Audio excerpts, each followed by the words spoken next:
네, 안녕하세요. 한때 미대생입니다.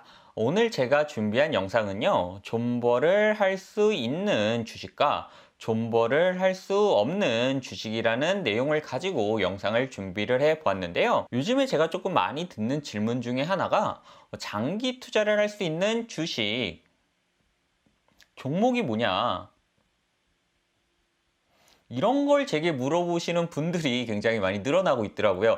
이걸 왜 제게 물어보시는지는 잘 모르겠는데, 하여튼 지금 사서 그냥 신경 안 쓰고 한 20년이나 30년 후에 묻어 놓았을 때 성과가 있는 주식이 뭐냐? 뭐 이런 것들을 제게 물어보시더라고요. 이런 질문을 제게 주시는 분들께 저는 이렇게 조금 설명을 드리는데요. 100만 원짜리 물건이 있고 이 물건이 시간이 지나면서 가격이 오를 가능성이 높은 거를 한번 생각을 해 보셔라. 그러면 최신 핸드폰, 지금 내가 100만 원으로 살 수 있는 최신 핸드폰 가격이 시간이 지나면서 오를 수 있을까? 아니면 한정판 가방이 시간이 지나면서 올라갈 확률이 높을까? 한 번쯤 생각을 해 보셔라. 그러면 당연히 한정판 가방이 시간이 지날수록 가격이 올라갈 가능성이 높아질 수밖에 없겠죠. 특히 이렇게 100만 원으로 가방을 샀다면 시간이 지나면서 더 크게 가격이 오를 수 있는 가방은 저렴한 브랜드에서 나온 가방일까요? 아니면 명품 브랜드에서 나온 가방일까요? 예를 들어서 저렴한 브랜드 가방은 만 원인데 만 원짜리 가방을 내가 100개를 사 모은 다음에 존버를 해서 시간이 지날수록 이 가방의 가치가 오를 확률을 기대하는 게 조금 더 합리적일까? 아니면 100만 원짜리 가방 한 개를 사서 시간이 지날수록 그냥 존버를 해서 가격이 오르길 기다리는 게 더 합리적일까? 이렇게 조금 역으로 질문을 드리면 당연히 명품 브랜드 가방이 시간이 지날수록 가격이 더 많이 올라갈 수 있겠다라고 답변을 주실 수가 있겠죠. 주식도 똑같은 겁니다. 100만 원짜리 내가 주식을 샀는데 시간이 지나면서 가격이 오르길 기대를 해야 된다면 최신 핸드폰이 아닌 명품 가방, 한정판 가방을 사야 되는데요. 여기에서 최신 핸드폰은 주식으로 따지면 기술주다라고 표현을 할 수가 있고요. 한정판 가방은 주식으로 따지면 가치주다라고 설명을 해 드릴 수가 있습니다. 좀 더 나아가서 저렴한 브랜드 가방은 실적이 기반되지 않은 테마주를 저렴한 가방에 비유를 조금 해드릴 수가 있고요. 명품 브랜드 가방은 대장주, 브랜드 인지도가 있는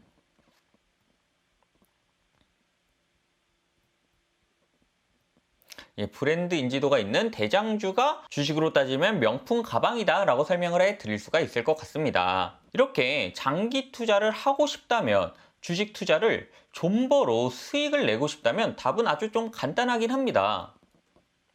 한정판 가방, 주식으로 따지면 가치주를 매수를 하신 다음에요. 가치주 중에서도 당연히 명품 브랜드가 있는 대장주나 인지도 있는 브랜드가 있는 주식, 글로벌 브랜드가 있는 주식을 사서 조금씩 모아 나가신다면 주식 투자를 해서 존버를 하셨을 때 높은 수익률을 기대를 하실 수가 있습니다. 그런데 이런 분들이 계세요. 전기차를 봐라. 전기차를 조금만 생각해 보면 수요가 이렇게 증가한다. 그러면 나는 전기차 테마주를 매수를 해서 10년간 그냥 보유를 하겠다. 10년간 보유를 할 건데 어떤 종목을 사야 되냐. 이 종목을 사면 10년 뒤에 나는 정말 큰 돈을 벌 수 있을 것 같다. 이렇게 물어보시는 분들이 계세요. 그런데 우리 조금만 더 잘 생각을 해보면요. 스마트폰 한번 생각해 보시죠. 2010년도에 스마트폰이 수요가 다 이렇게 증가할 거다라고 모든 사람들이 예측했습니다. 그런데 스마트폰을 만들던 제조업체들의 주가, 더 나아가서 제조회사들은 지금 어떻게 됐을까요? 그 당시에 굉장히 유명했던 12년도에서 15년도를 주름 잡던 LG나 HTC 같은 스마트폰 회사들 지금 없죠. 지금 스마트폰을 아예 만들지 않거나 다른 방향 VR 기기를 만드는 회사로 완전히 사업 영역이 바뀌었습니다. 이것은 무엇을 의미하는 걸까요? 당연히 수요가 우리가 모두 예상하듯이 이렇게 큰 폭으로 증가를 하게 되면 경쟁이 치열해지게 된다. 모든 다른 회사들이 전기차든 스마트폰이든 수요가 급성장하는 시장에 뛰어들기 때문에 경쟁이 치열해지면서 살아남는 기업과 살아남지 못하는 기업들이 확연히 갈리게 되는데, 지금 시장 초기에 이렇게 존버를 해서 오래 살아남을 수 있는 기업을 선택하기가 굉장히 어렵다는 점을 전기차나 아니면 다른 기술주를 투자하실 때 꼭 알고 계셔야 되는 겁니다. 스마트폰과 동일하게 디스플레이도 제가 앞서 설명드렸던 수요가 증가해서 기업의 주가가 꼭 같이 상승하느냐, 이런 연관성이 없을 수 있다는 것을 증명하는 아주 좋은 예인데요. 디스플레이는 수요가 이렇게 증가할 거라고 모든 사람들이 예상을 했습니다. 특히 차량에 들어가는 차량용 디스플레이는 모든 사람들이 수요가 늘어날 거다, 이렇게 당연히 얘기를 하던 부분이었는데요.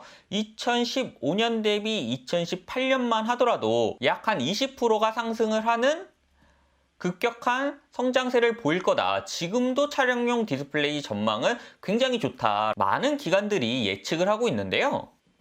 차량용 디스플레이뿐만 아니라 디스플레이 시장의 세계 1위 LG 디스플레이의 주가를 함께 보시면요, LG 디스플레이 주가는 현재 굉장히 바닥권을 맴돌고 있죠. 왜 이럴까요? 전기차가 보급되고 전기차 안에 디스플레이가 굉장히 많아지면서 차량용 디스플레이의 수요가 점점 증가한다고 하는데, 왜 LG 디스플레이의 주가는 이렇게 큰 폭으로 오르지 못했을까요?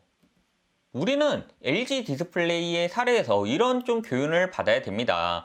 수요가 증가하고 이 증가하는 수요에서 세계 1위를 달성하고 있다고 하더라도 꼭 주가가 그에 따라서 움직이지는 않을 수가 있다. 또 다른 예로 조선을 보여드리자면요, 조선산업도 최근 들어서 수요가 굉장히 급증하고 있는 산업 중에 하나죠. 2013년 피크를 찍고 감소하던 선박 발주량은요, 2019년이 들면서 서서히 회복되는 모습을 보이고 있는데요. 이렇게 선박 발주량이 증가함에도 불구하고 세계 조선업 1위 한국조선해양, 현대중공업이죠.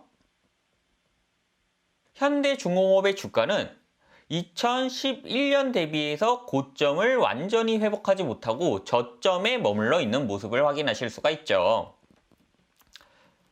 삼성중공업 또한 2011년 고점 대비 지금까지도 주가가 저점에 머무는 모습을 확인하실 수가 있는데요. 이렇게 내가 투자한 기업이 업황의 영향을 많이 받으면 존버하는 기업을 찾기가 굉장히 어렵다는 점을 저는 꼭 말씀을 드리고 싶습니다. 전기차 같은 거, 전기차 수요가 이렇게 증가를 해도요, 이 사이에서 경쟁이 들어올 거고요. 이 경쟁에서 살아남는 기업을 알아맞추기가 현재 상태에서는 굉장히 쉽지 않다. 특히나 1등 기업이라고 하더라도 주가가 고점을 계속 뚫으면서 지속적으로 상승해 나가기는 상대적으로 어려운 부분들이 있을 수 있다라고 저는 정리를 해서 말씀을 드릴 수가 있습니다. 그렇다면 존버를 했을 때 장기적인 관점에서 수익을 낼 수 있는 기업은 무엇일까요? 라고 제게 물어보신다면 저는 통신 같은 기업들, 꾸준한 수요와 독점이 있는 기업이 장기적으로 투자했을 때 성과가 좋을 수 있다라고 답변을 드리는데요. 우리나라 기준으로 생각을 해봐도 통신은 꾸준하게 수요가 증가하는, 아주 적지만 꾸준하게 수요가 점진적으로 증가하는 산업이다, 이렇게 설명을 해드릴 수가 있겠죠. 이런 점진적인 산업, 특히나 통신사가 3개밖에 없는 이런 독점 시장에서 SK텔레콤 같은 기업의 주가는 저점에서 꾸준하게 상승하는 모습을 확인하실 수가 있고요. LG U+ 같은 기업의 주가도 저점에서 꾸준하게 상승하는 모습을 보이고 있습니다. 그렇다면 여기에 왜 KT는 없나요? 라고 질문을 주시는데요. KT는 정치적인 상황에 영향을 조금 많이 받는 기업이고요. 통신 분야의 수요 증가의 혜택을 받기가 힘든 구조다라고 설명을 해드릴 수가 있습니다. 한마디로 독점과 고정 수요가 있는 산업은 장기 투자 시 성공의 가능성이 높다라고 정리를 해드릴 수가 있고요. 또 다른 한편으로 음료 같은 산업에서 코카콜라 컴퍼니 같은 기업들, 글로벌적으로 전 세계인이 인정하는 브랜드 인지도가 있는 회사들의 기업 주가는요, 저점에서 꾸준하게 올라오는 모습을 확인하실 수가 있는데요. 코카콜라 컴퍼니뿐만 아니라 네슬레 또한 저점에서 꾸준하게 상승하는 모습을 확인하실 수가 있죠. 이렇게 꾸준한 수요가 뒷받침되는 글로벌 브랜드, 꼭 글로벌이어야 됩니다. 브랜드 인지도가 굉장히 강한 글로벌 브랜드는 장기 투자를 했을 때 성공의 가능성이 높아진다는 특징을 보인다라고 저는 정리를 해서 말씀을 드릴 수가 있고요. 어떤 기업이 글로벌 브랜드를 가지고 있고 수요가 꾸준하게 증가할 것인가를 공부를 하시는 게 장기 투자를 하실 때는 조금 더 도움이 된다. 기술적인 내용을 공부하시는 것보다는 수요가 꾸준하게 있고 이 시장에서 브랜드 인지도를 가진 기업이 어떤 것인가를 공부하시는 게 장기 투자로 수익을 내시기 위해서 꼭 공부를 하셔야 되는 내용이다라고 정리를 해서 말씀을 드릴 수가 있을 것 같습니다. 그래서 오늘 제 영상의 결론을 조금 내어드리자면요. 존버할 만한 기업을 찾고 계신다면 저는 이렇게 꼭 강조를 해서 말씀을 드리고 싶습니다. 기술에 투자하면 위험하다. 기술에 투자하면 굉장히 위험합니다. 물론 기술이 발전되면서 수요가 이렇게 증가하고 여기에서 성공하는 기업들은 주가가 100%, 200%, 1000%, 10,000%까지도 가는 경우도 있겠지만요. 내가 투자한 기업이 꼭 1등 기업, 살아남는 기업이 아닐 수도 있고요. 현재 1등 기업이 미래 1등 기업이다. 이렇게 단언적으로 말씀을 드릴 수가 없기 때문에요. 기술주에 투자하시는 건 굉장히 위험한 선택일 수가 있다. 저는 이렇게 좀 정리를 해서 말씀을 드릴 수가 있고요. 또 존버할 만한 기업을 찾는다면 업황에 투자하시는 것 또한 굉장히 위험하다. 업황은 좋아졌다가 나빠졌다가 좋아졌다가 나빠졌다가 할 수 있지만 기업의 주가는 이 업황이 좋아지는 것과 상관없이 우하향을 그릴 수가 있다. 대표적으로 조선산업이 이러한 특징을 보여주고 있다라고 정리를 해서 말씀을 드릴 수가 있을 것 같습니다. 반대로 존버할 만한 기업으로 성공을 하고 싶으시다면요. 개인적으로는 독점 수요에 투자를 하셔야 된다. 대표적으로는 통신과 같은 독점 기업에 투자하셔야만 장기적으로 성공 가능성이 높아질 수가 있다라고 저는 답변을 드릴 수가 있고요. 또한 글로벌 브랜드, 음료에서는 코카콜라가 되겠죠.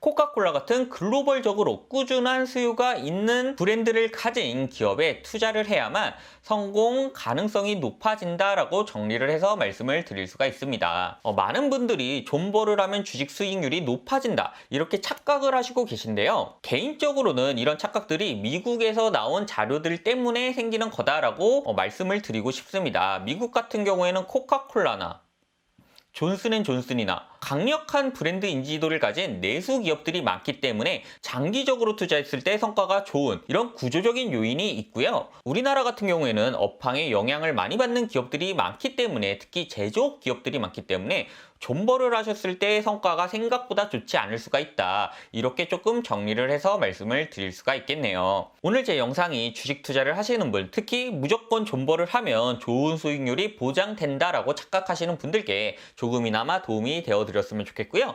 좋은 주식을 골라서 좋은 성과로 이어지셨으면 하는 마음에서 오늘 영상을 준비하게 되었습니다. 저는 다음에 조금 더 유용한 콘텐츠로 찾아뵐 수 있도록 하겠습니다. 감사합니다. 저는 한때 미대생이었습니다.